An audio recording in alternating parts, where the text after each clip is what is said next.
I think it's more clear now than ever why Bitcoin was created. I believe Satoshi understood that what we're facing now is inevitable.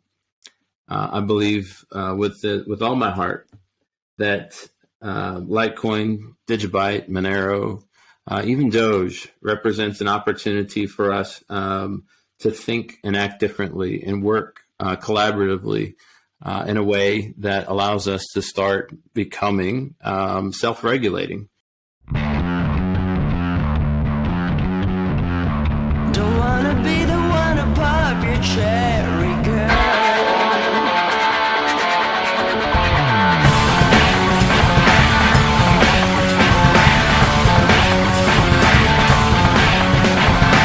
Just jump to train that will bring you back to my side.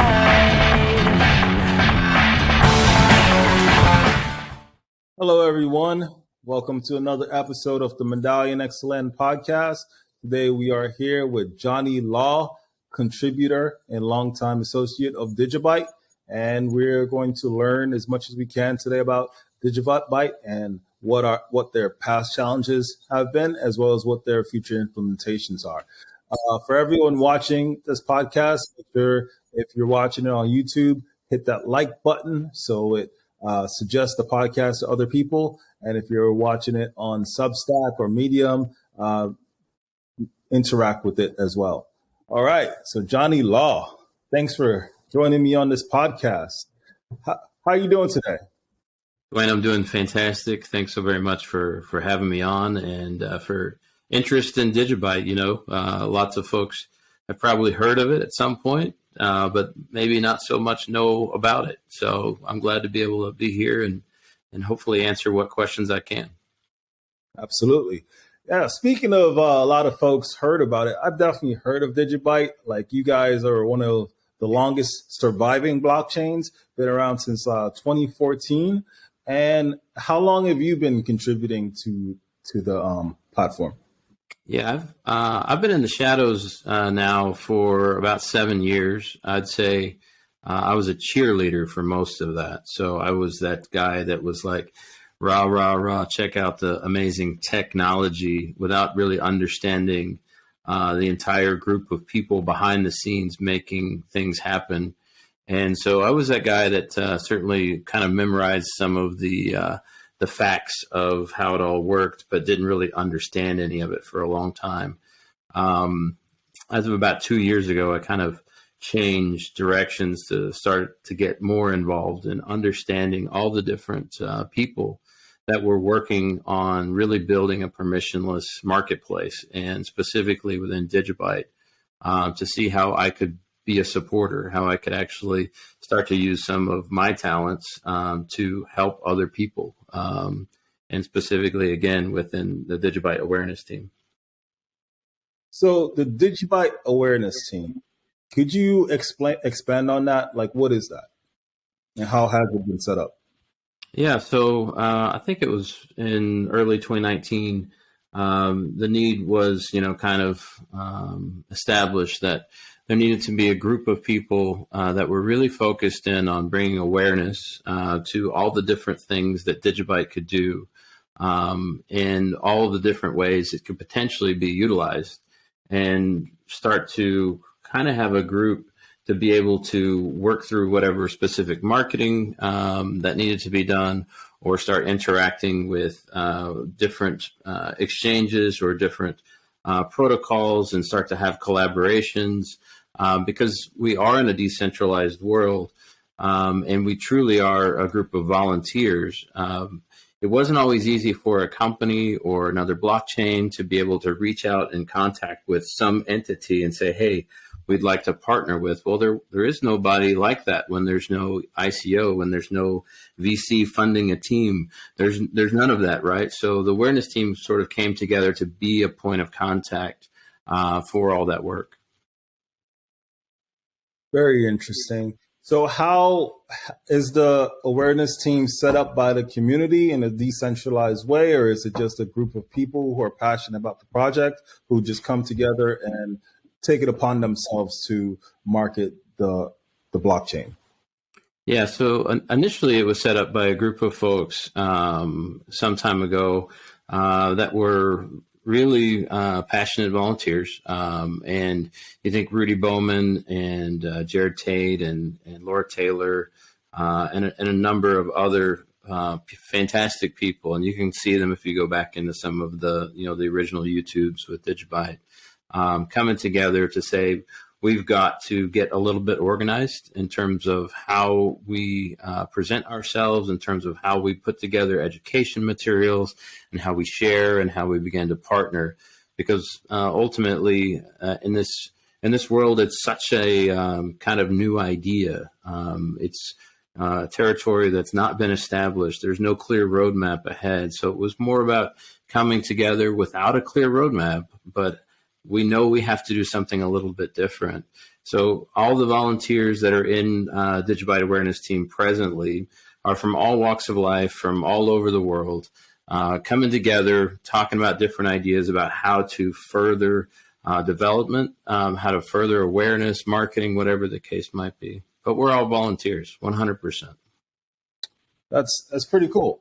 And is there some sort of incentive model in place, or do you do this full time and also do your full time job full time? Yeah, so more like part time, but no incentive other than understanding that what we're building potentially is a marketplace that will allow for retaining individual freedoms through essentially a permissionless, immutable marketplace. And, originally Satoshi wrote, the point of all this is making sure that we had our ability to make decisions, and that couldn't be taken away from us from a financial marketplace perspective. And I'd like to say that we've stayed true to that 100%. With every step that we've taken, building a public network that anyone can use and that cannot be stopped. Now, you mentioned individuals' freedoms. What does that mean, like, in particular? Well, originally crypto started out with that in mind, right? To build this decentralized system by which there's no central point of failure, that there's no central point of control, and that we had 100% transparency with every transaction that's happening and occurring, that we can go and verify, trust but verify, right? And then it morphed into something much different.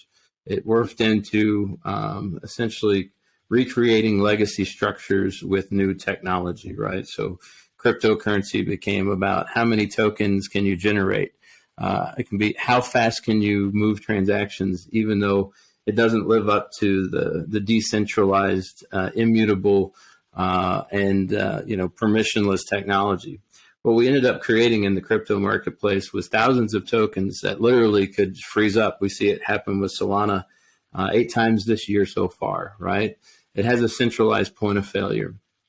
And ultimately, what we're looking to do and continue to do is build a protocol that is operating in a decentralized manner that cannot be shut down by any one person or any one point of failure. So I wanna stay here for a while because I think the ideology behind each chain is very important.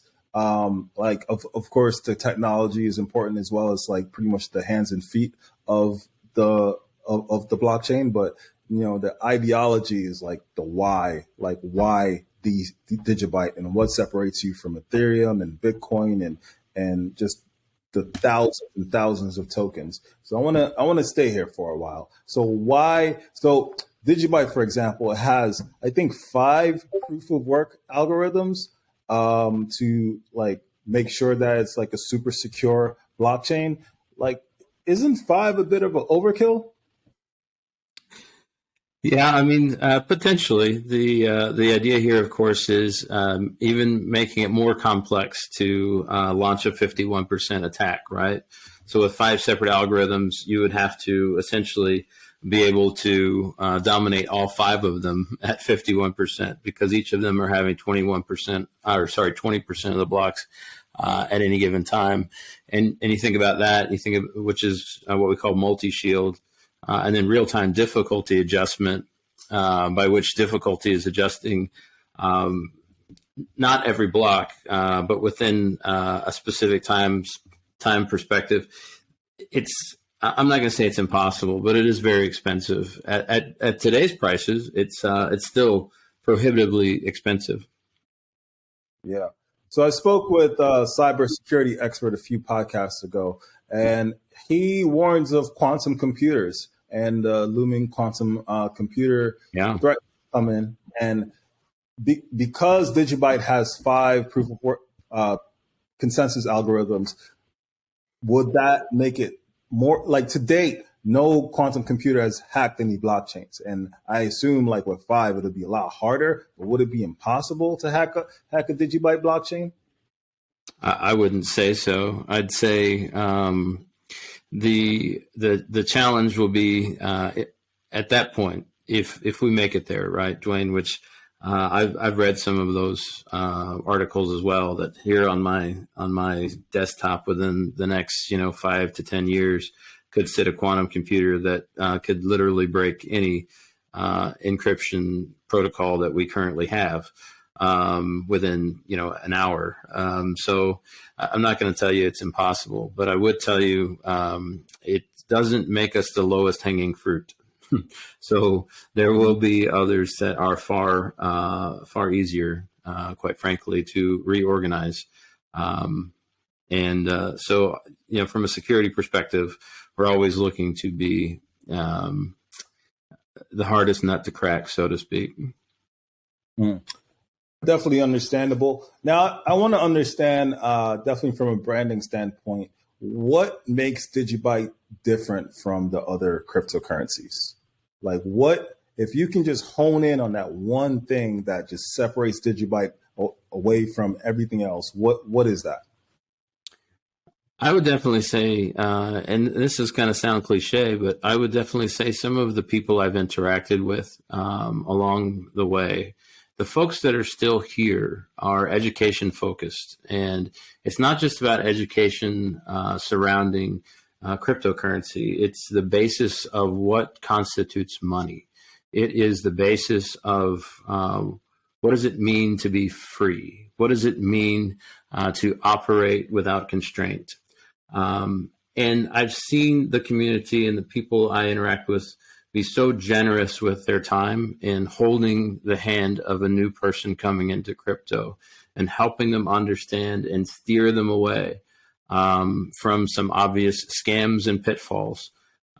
They're here to really help not just themselves in becoming rich, so to speak. It's not about price speculation. It is 100% an acknowledgement that we need to continue to build and operate marketplaces that allow us to connect as people across this globe without intervention from anyone. And why is that so important? Building marketplaces that allow you to connect with people. Like, we have the Federal Reserve, and they're doing such a good job, right? Like, bread is what, $10 now? It's not that bad.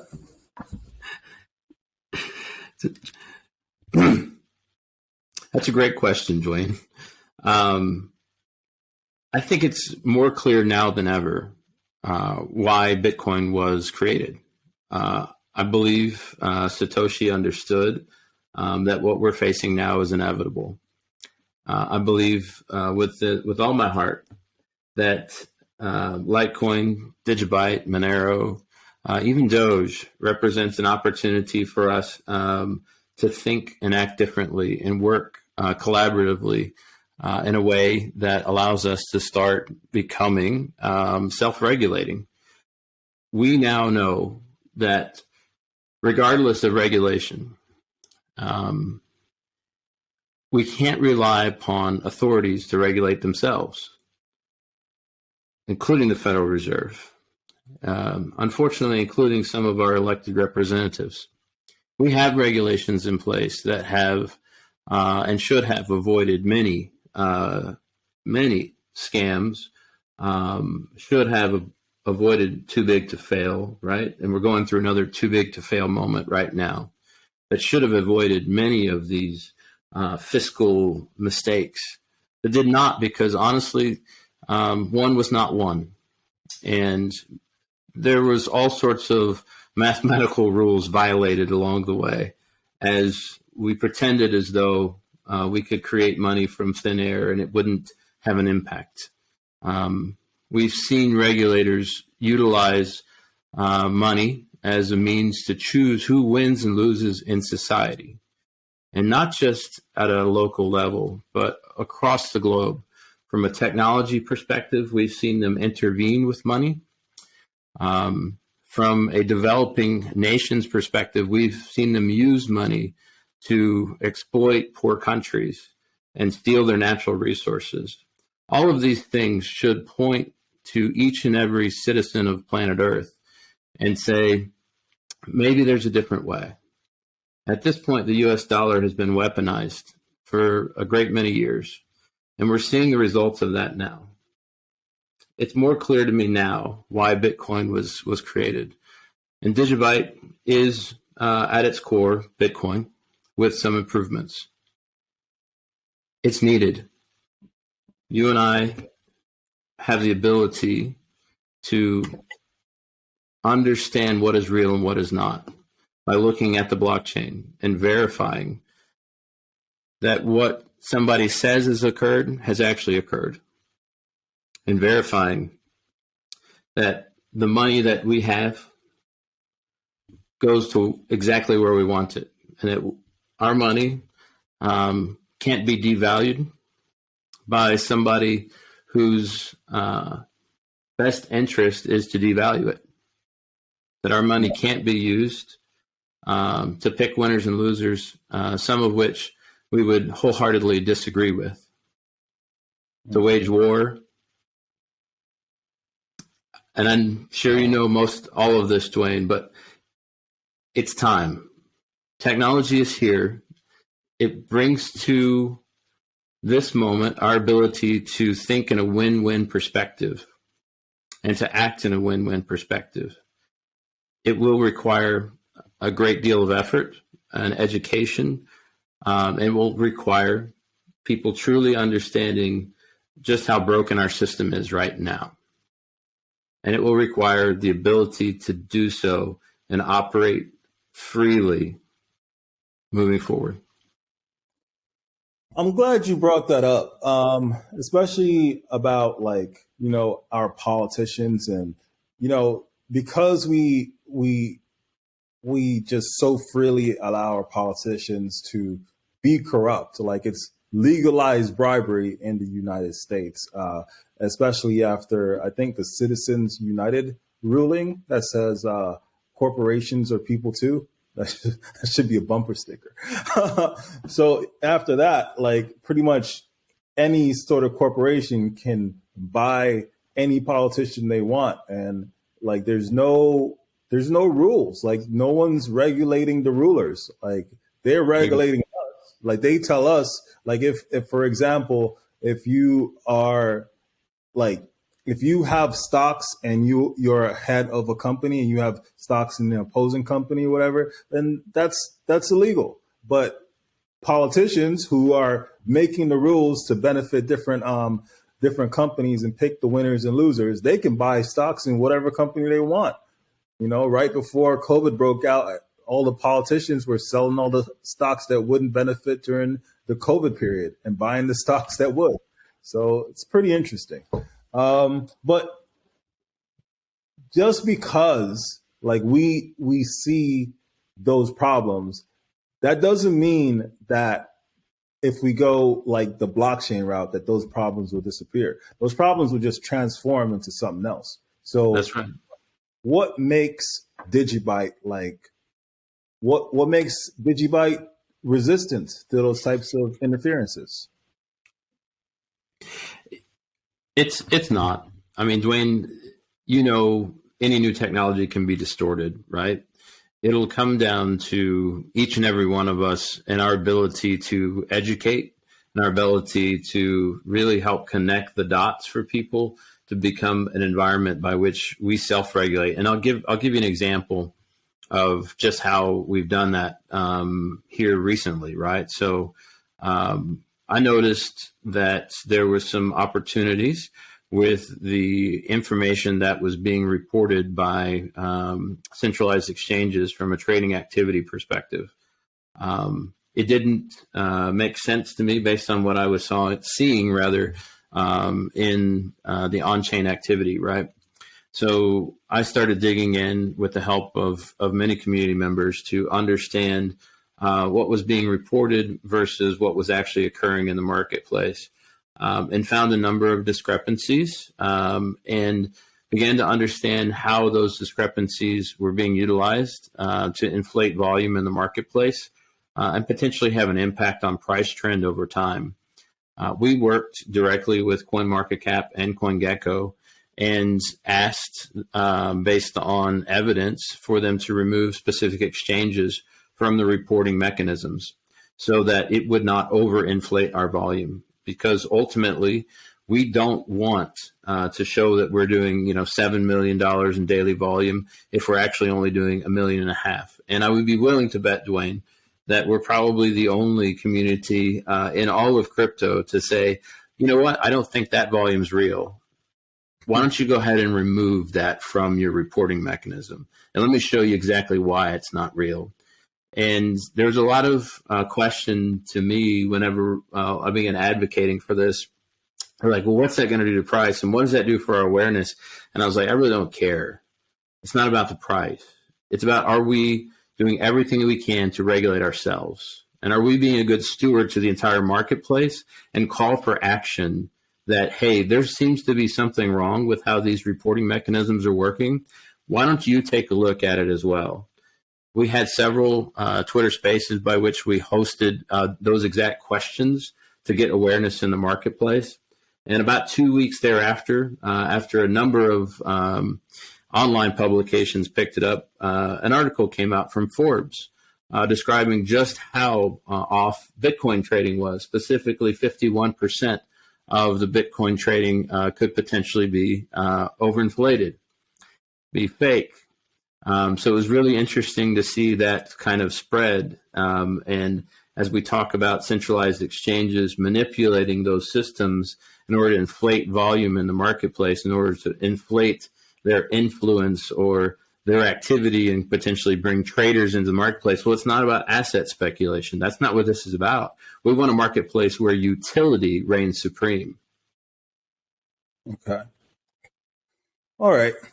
So I'll give it to you guys that, ideologically wise, like I can align with like your sense of justice, but your sense of justice can only last one generation. It's up to the technology to persist that justice throughout the entire like ecosystem, and in the future, like align your sense of morality with like what the community's involvement over a long period of time. Yeah. So what technological mechanisms are in place to ensure that type of like transparency and consistency?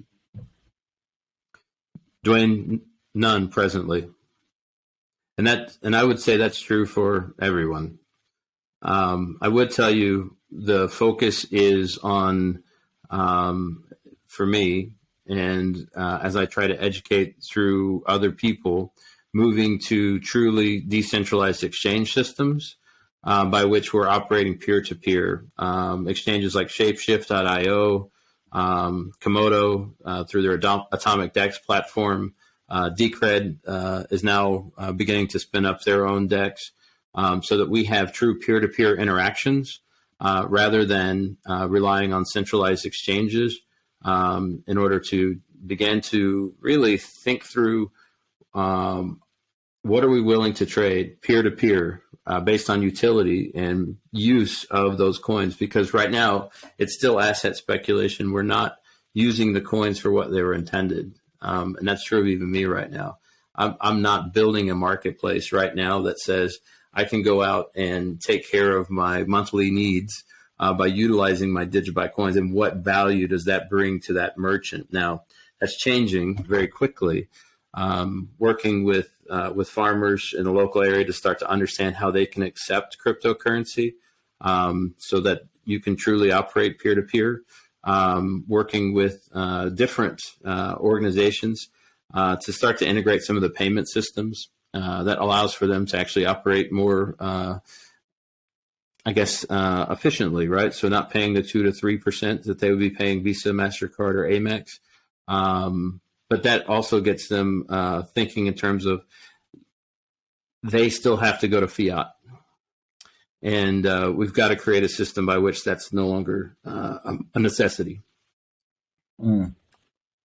Absolutely. So I like how transparent and honest you are. Like it kind of throws me off just how transparent you are. I expect you to at least bullshit a little bit, but you're like, nope. But I like it. I like it. I'm sure your community is gonna like it too. So let's get into the technology.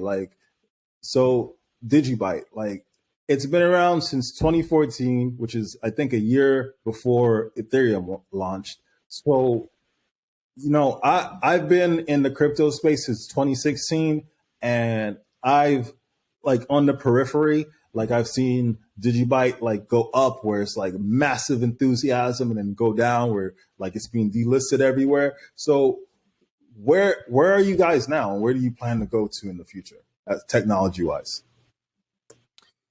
So right now we are going through probably the largest update that we've ever done, led by Yoshi and Jared and GTO and Frederick, a number of developers. And the intent and purpose of this, which will be 8.22, is a couple things.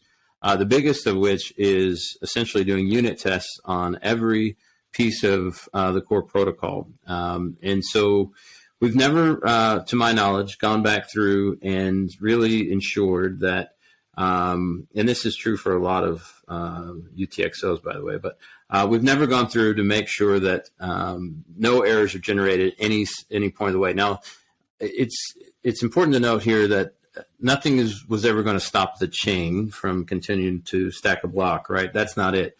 What we're attempting to do is create a completely error-free proof of work UTXO, so that as we develop new protocols on top of this, which hopefully is a couple of things we'll talk about in just a second, but there's no work that we have to go back and do.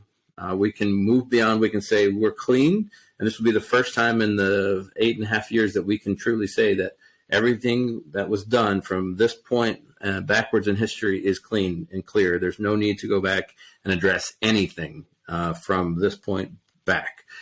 So that as we develop new going forward, there's it's a little bit easier to integrate new technologies into it.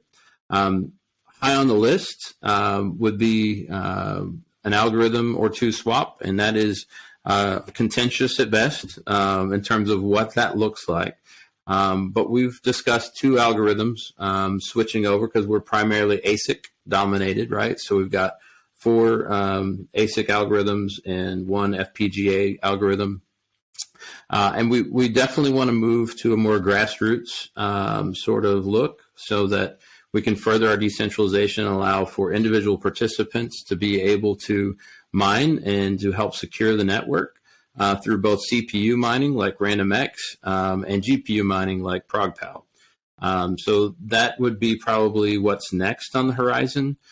We do have a couple other components that have already begun, such as the Rosetta API integration that we need to bring onto the protocol. Again, that will come after 8.22, but that will allow for easier integrations for companies, businesses, developers that want to build on top of that infrastructure. They'll have a standardized plugin through Rosetta, which is what most chains have already built into their system. So that's kind of what's next. Yeah, let's pause right there. So, who is Digibyte's target consumer? Who's your target customers? Who do you want? Who's your target, pretty much? Who are you aiming for? the people of planet Earth. It really is that simple. Like, I'll give you an example, Dwayne. So years ago, when Venezuela, the Bolivar was skyrocketing, right, and people didn't have the ability to transact in a way that made any sort of sense. We banded together and got some cell phones and donated some Digibyte and went and actually showed some folks how to use the technology, right, to be able to transact in their local community with a very easy mechanism that's efficient, secure, that allowed them to begin to transact in a way that they've never experienced before. The challenge, Dwayne, I would tell you, is we've been in this entire crypto space sort of sleepwalking. And what I mean by that is we've been convinced that this is about asset speculation, that it's about marketing, that it's about, to what you just said, a target consumer audience. Well, the reality is this is a new kind of money. Bitcoin, Litecoin, Monero, Digibyte. Each of them have their own individual purposes in this marketplace. And it will work out that one day. There will be interoperability between the 4 to 5 of them and a permissionless marketplace where people right now, I would tell you, if we look at China, for example, using a digital yuan, it's programmable 100%. You and I both know this. We also know that the rest of every single government, at least in the Western world, wants to implement something very similar, something that can be completely controlled and programmed, something that can expire, something that can be revoked, something that can be programmed to only be spent at approved places. That's not okay.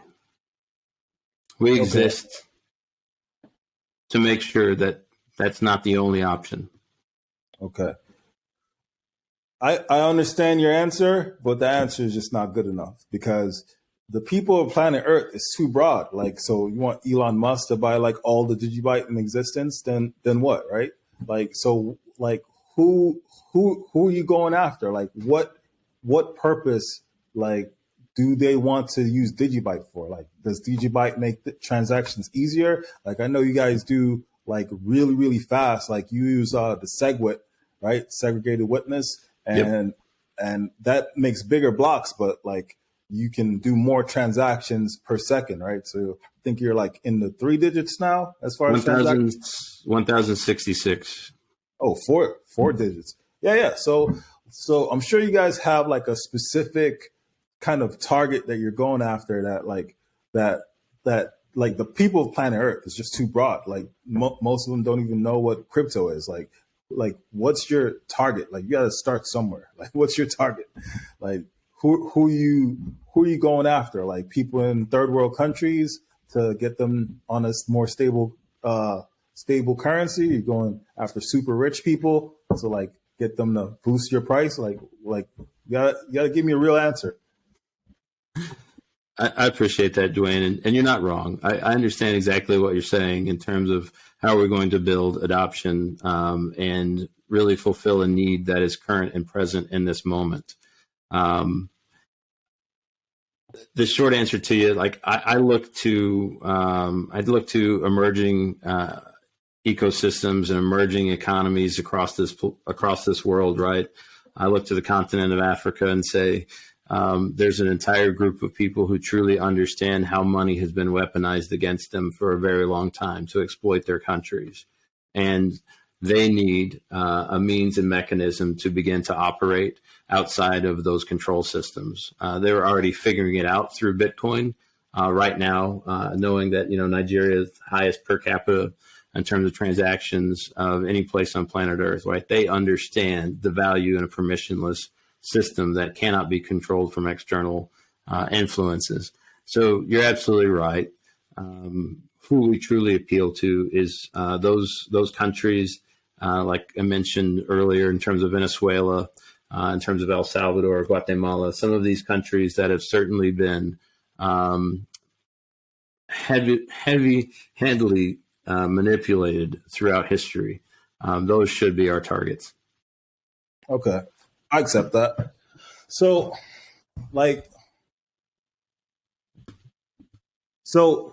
here's the thing. Like Ethereum and I keep bringing up Ethereum because like that's by far like one of the most popular currencies right now. Sure. But at the same time, Digibyte pretty much does the same thing.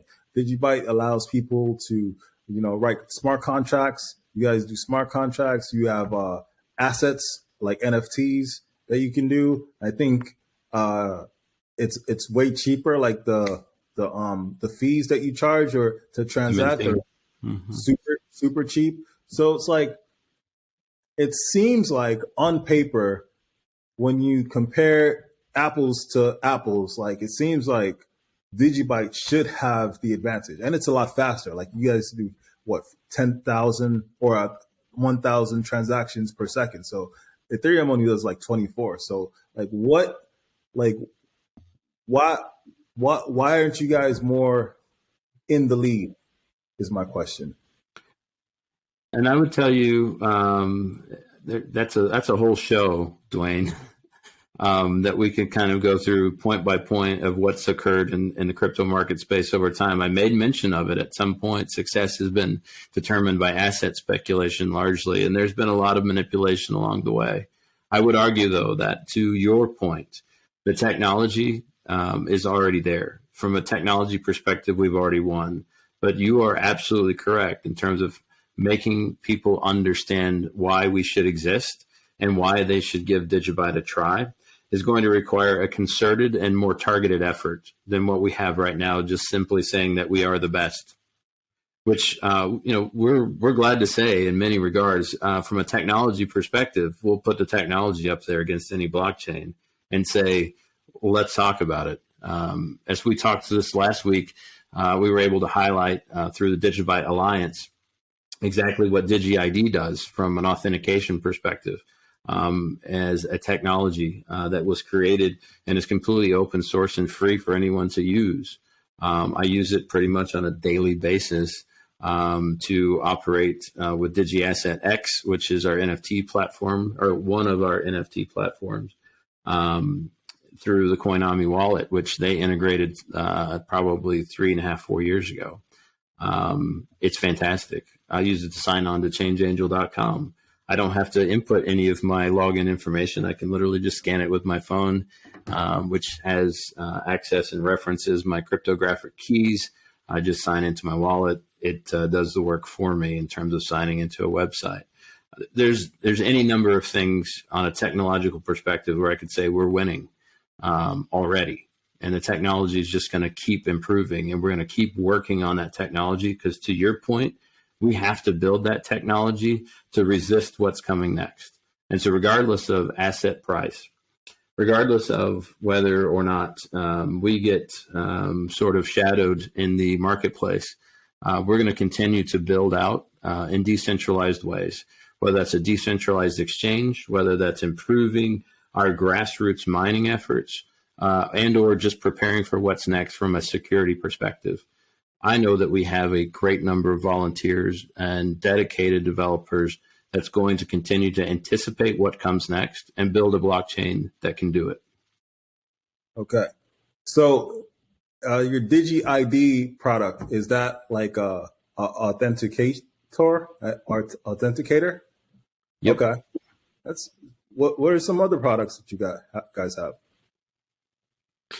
Yeah, so DigiID is by far probably my favorite, and one of my best friends in the decentralized world, Renzo, has utilized that even to sign on to Ledger and be able to authenticate into his Ledger and be able to use that to manage his accounts, which is pretty impressive, right? So as a 3-layer protocol, we have the ability, as you mentioned, for assets. DigiAsset X is the newest of those.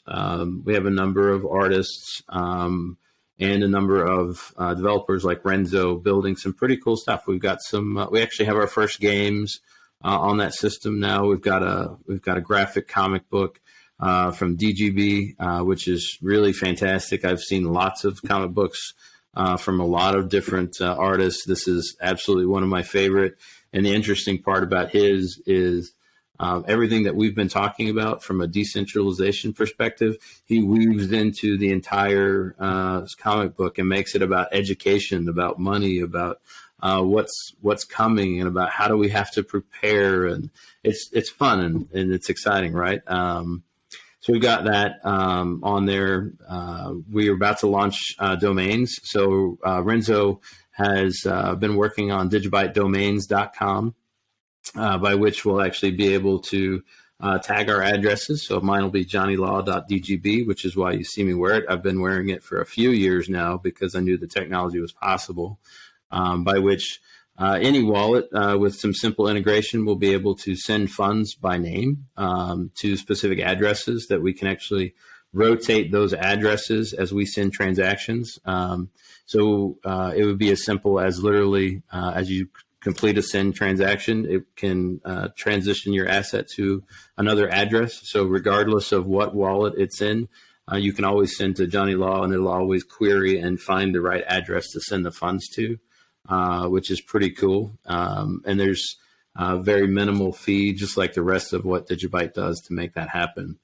That's probably the most exciting and newest stuff on the block that I know of. I'm sure there's more and more coming. There always is. It comes out of left field because we truly are a bunch of volunteers, a bunch of passionate volunteers just building cool shit with the technology, pardon my language. But it gets me excited just thinking through it. Yeah, no, absolutely. I can appreciate the enthusiasm. So as far as Digibyte, like I want to get like super metaphysical right now. Like, what is money?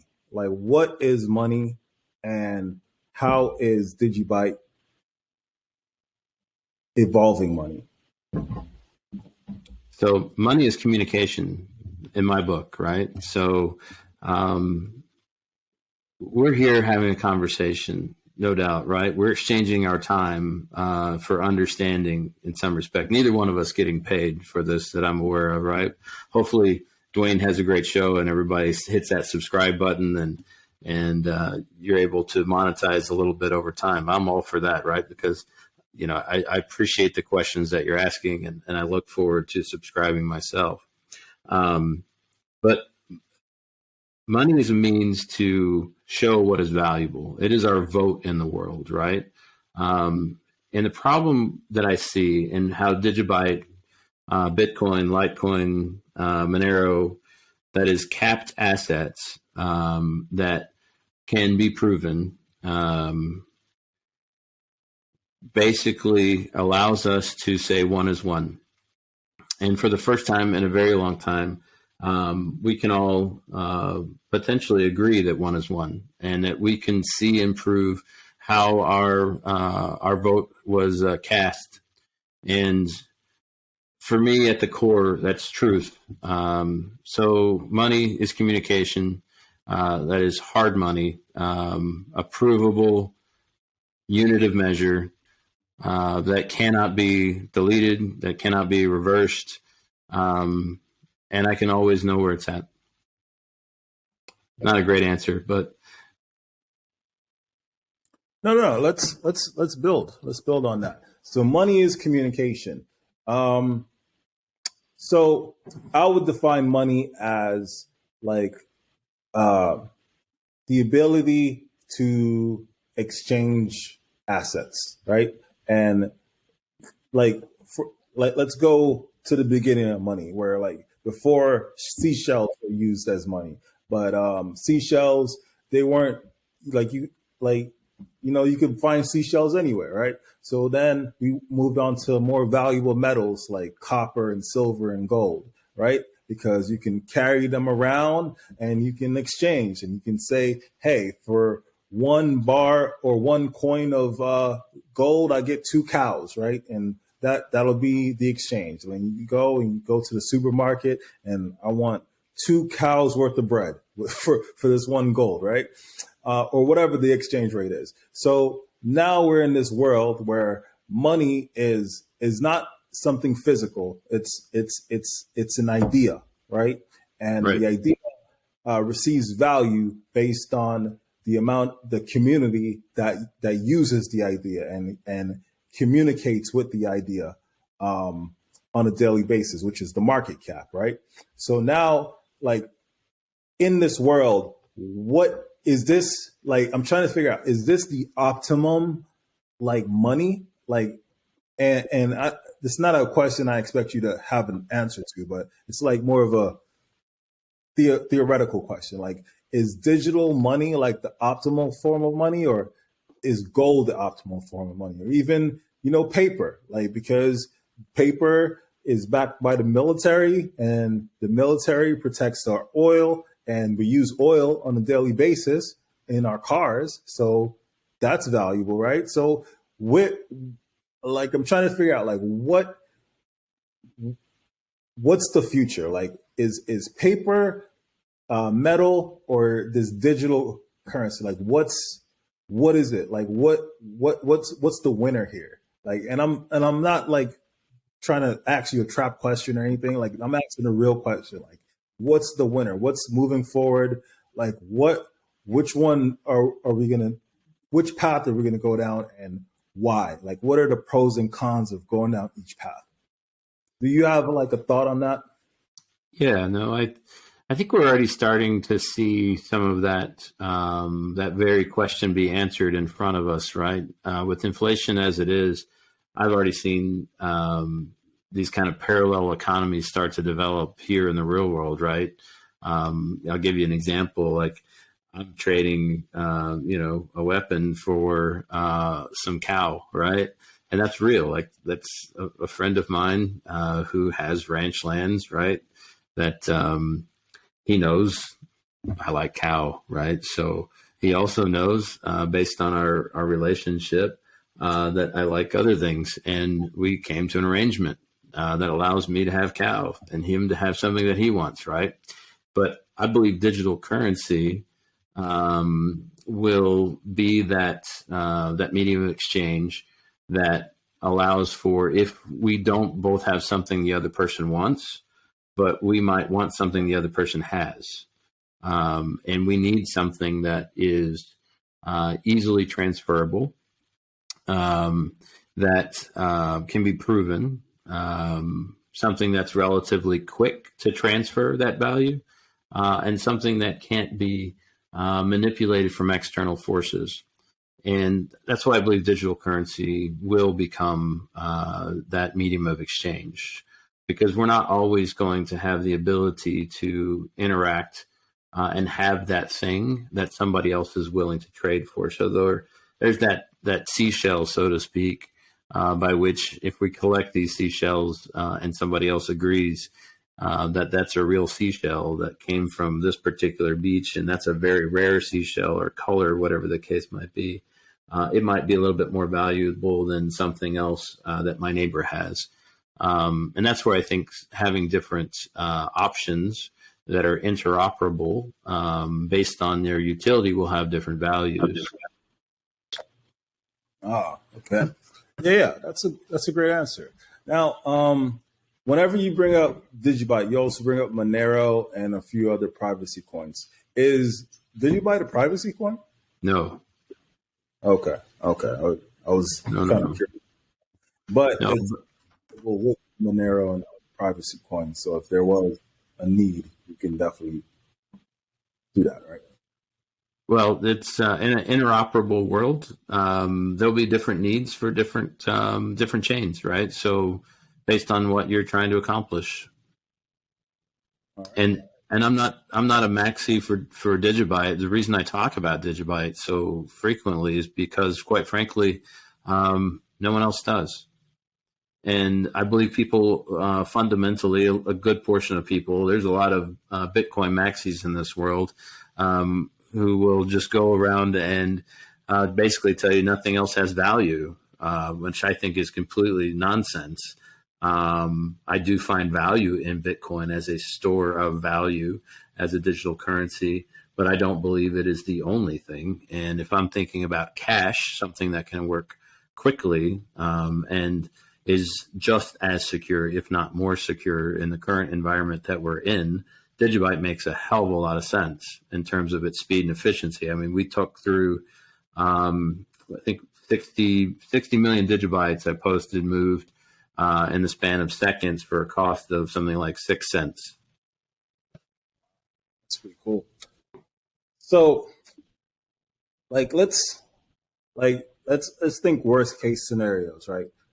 Yeah. Back to that question about the dollar and metals and digital currency. The thing that everyone is scared of is that if something ever happens to our electric grid or something like that, and for some reason all the power in the world goes out all at once, then the blockchain will pretty much restart. Is that true or no? No. No? No. Okay. So it'll be true for some chains, but not Digibyte? And why is that? Ultimately, there's, and this is true not just for Digibyte. This is true for Bitcoin. Bitcoin has actually the biggest network of satellites that are standalone, that are self-powered, that have full operating nodes, as well as mining rigs, off-grid, 100%, ready to go for really just about any scenario other than large-scale EMPs. Digibyte is quickly working to do the same in terms of building out our node network, in terms of making sure that we've got off-grid power to power that network, as well as different communication mechanisms. But there's several protocols in place already that we're trying to adapt. Bitcoin has shown the way in that regard. It probably leads in that regard. Okay. All right. So I've always wondered, since from what I gather, the target audience for Digibyte is everyone on Earth, but we do have a smaller, more accessible target audience, which is people in third world countries who are looking for a more stable currency. So are there any initiatives in place to maybe outreach to those people in those countries? And you mentioned what you guys did in Venezuela. Are there any other type of initiatives anywhere else in the world? Not presently, Dwayne. Okay. Would that be part of an outreach or a more consistent outreach for that type of audience, or is there would that be a possibility in the future? Yeah, without a doubt, Dwayne. I think ultimately, as this entire marketplace comes full circle, and I believe it is, right? I believe 100% we're going to get back to the roots of why cryptocurrency was created, that we're going to get back to the roots of this message that we're going to unbank ourselves, right? That we're going to hold our private keys, that we alone are going to choose who and how and when we operate. As we get back to that place, and I think we're getting there very quickly based on what I'm seeing in the marketplace, that will be the next step. I think ultimately helping people understand how to use that technology and starting to deploy resources in order to make that a reality for people in different marketplaces. Okay, cool.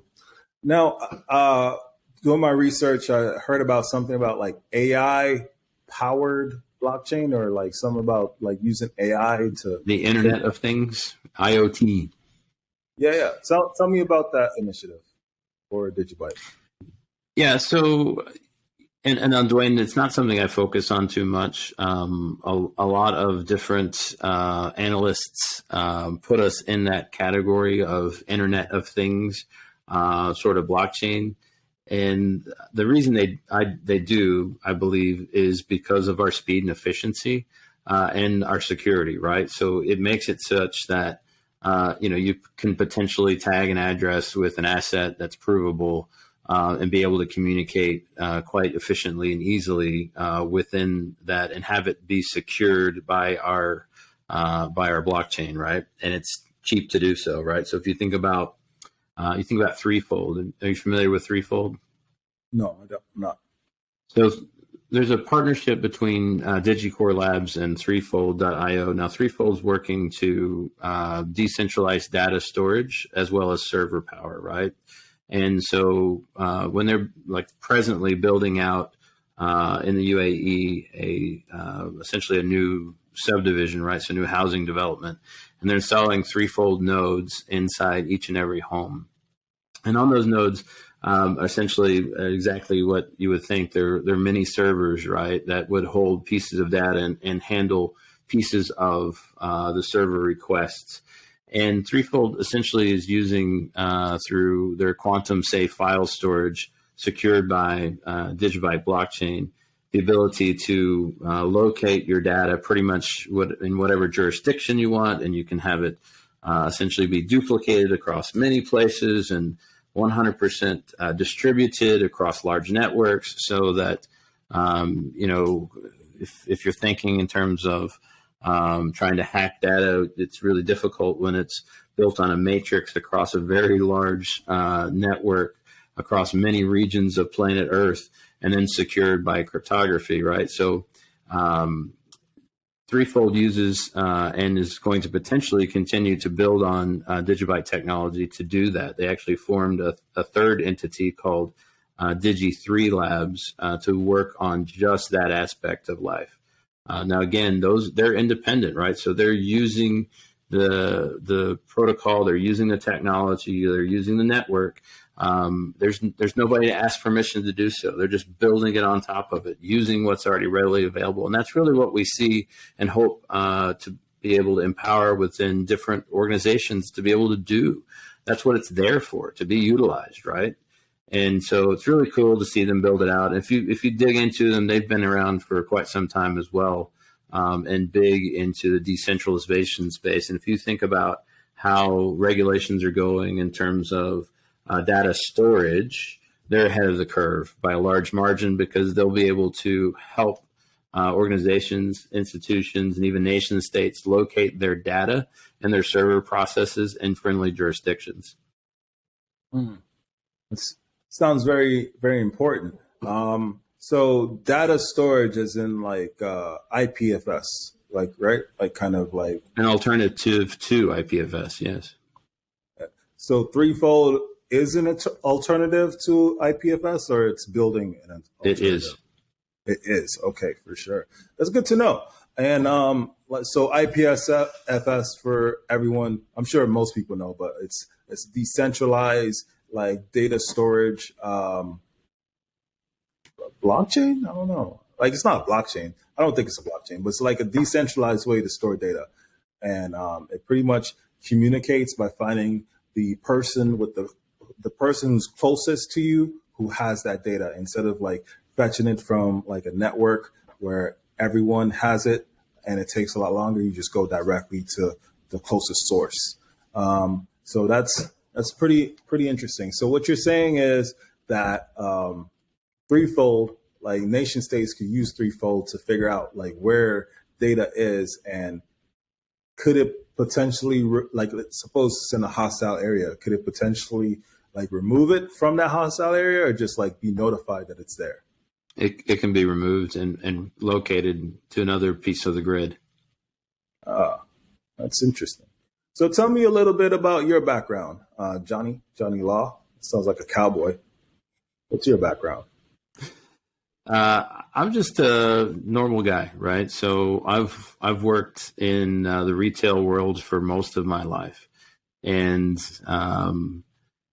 I'm a bit of a futurist. Always have been, mostly because I look back at history and try to understand all of the different epochs in our world that we know of, and the cycles that come and go. And try to figure out what's next. I've been a computer nerd for most of my life, although, to be honest, we're way out of my depth in terms of the practical knowledge of the blockchain. In terms of the big picture theoretical stuff, I'm all about it, right? In terms of thinking about the whole picture of society and how do we move forward as a people and focus on network states rather than nation states. I love having those conversations, right? I understand the obstacles of that, which is this whole win-lose paradigm that we've been operating in for quite some time, and recognize that technology can help us move beyond that to, and I know it sounds idealistic, but I believe we can achieve a win-win society through technology, through the innovations that continue to unlock from a productivity perspective, not just a personal productivity, but in terms of how we grow food, in terms of how we operate in society, automation that's coming. If you look at the fourth industrial revolution, I don't think it's necessarily a bad thing, but I do understand that we're going to have to lead and educate people in a different way. I see all those realities on a daily basis, right? I enjoy working with people every single day. I lead a team of a couple hundred people on a daily basis, and it's messy and it's very human, and I love it, right? It's hard. It's not easy. It's we operate at the end of the whip, whether it's at the mercy of the logistics of the world or mercy of the bad regulations or the good ones. We have great days and bad days and challenging days, and I'm here for all of it. I love it, right? It's messy, and I don't ever want to get beyond that because that's where the real humans live, right? I want to be a part of that because ultimately I want to make that better every day for each and every individual, not just for some people. Like, I'm not okay with that. Yeah. Yeah, I'm right there with you as far as like idealism.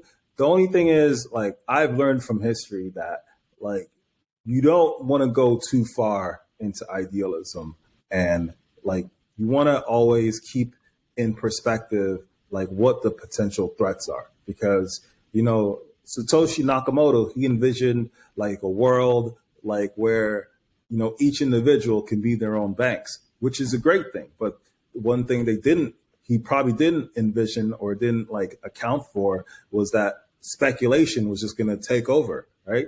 And instead of this money being used in the way that he envisioned it as like an alternative to fiat currency, it's just pretty much stuck on exchanges and people are just like speculating it. And I'm sure that's a phase that we have to go through before we get to like the idealism phase.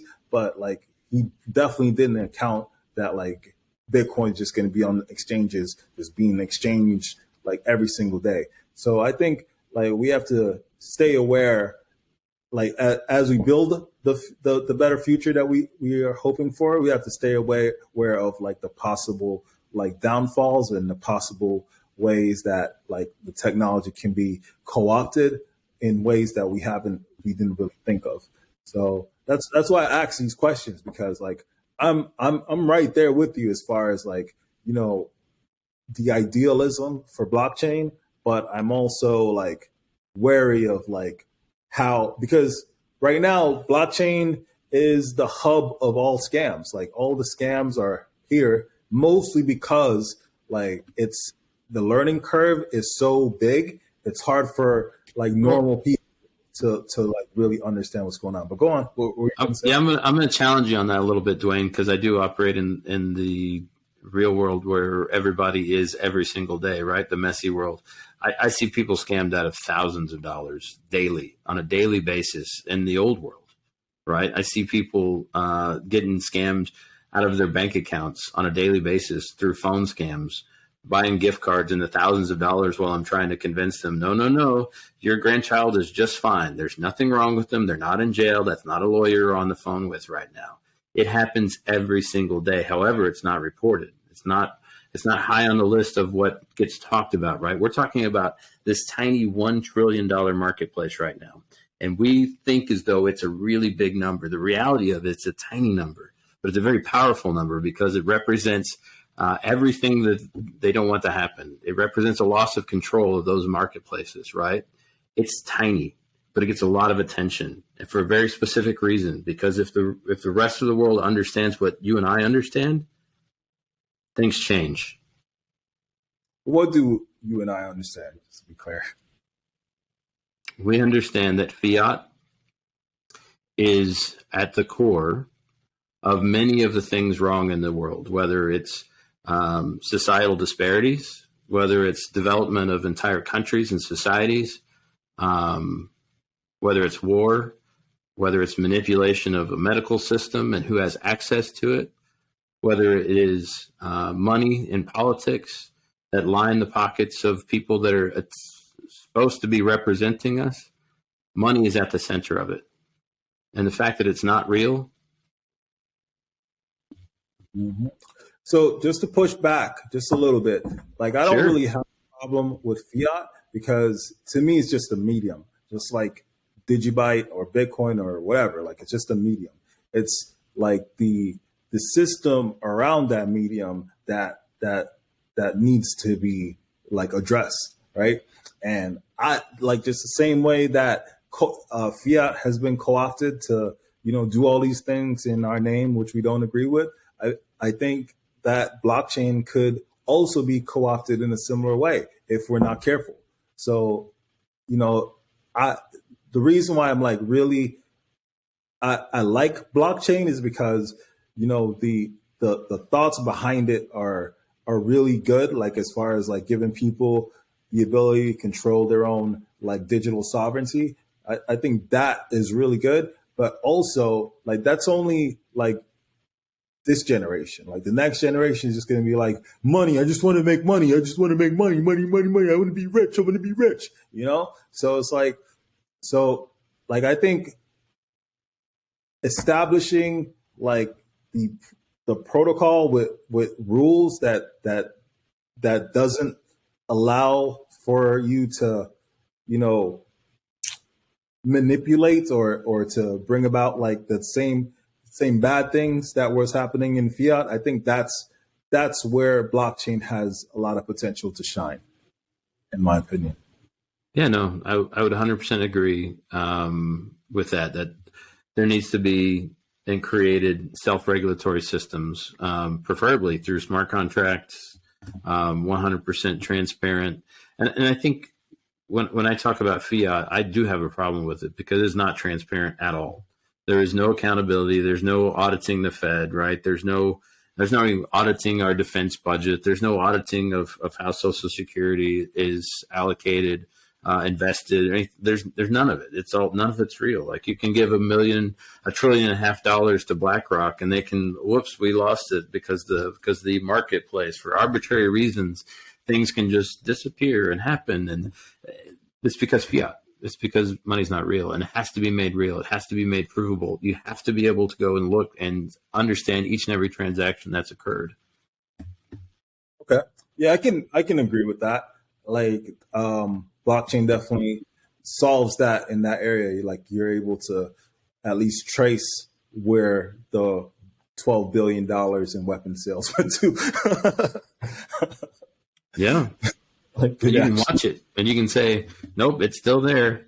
Oh, it just moved, which I enjoy. Imagine being able to see Credit Suisse, right? And be able to see how much money they have in their accounts at all times and what they're doing with it and what level of, fractional reserve banking they're engaging in based on the liquidity pools. In many regards, DeFi is much more honest than our current legacy banking system. Yeah. As problematic as it's been, for people who truly understand, and we haven't built all those mechanisms that allow for easy understanding and transparency just yet, but we will. For sure. All right. Well, I usually like to give our guests the final word as far as like anything you want to promote or any upcoming announcements. Yeah, go ahead. Take the floor. Well, I appreciate that, Dwayne. I'm not going to promote anything other than you. I really do appreciate the conversation, the challenges, being able to really just speak honestly and openly about the challenges we face across the globe and across the marketplace.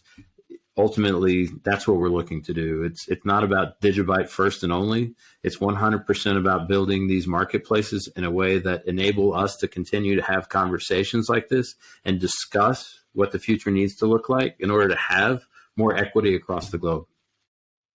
Awesome. Well, thank you, Johnny Law and Digibyte community for coming on our podcast.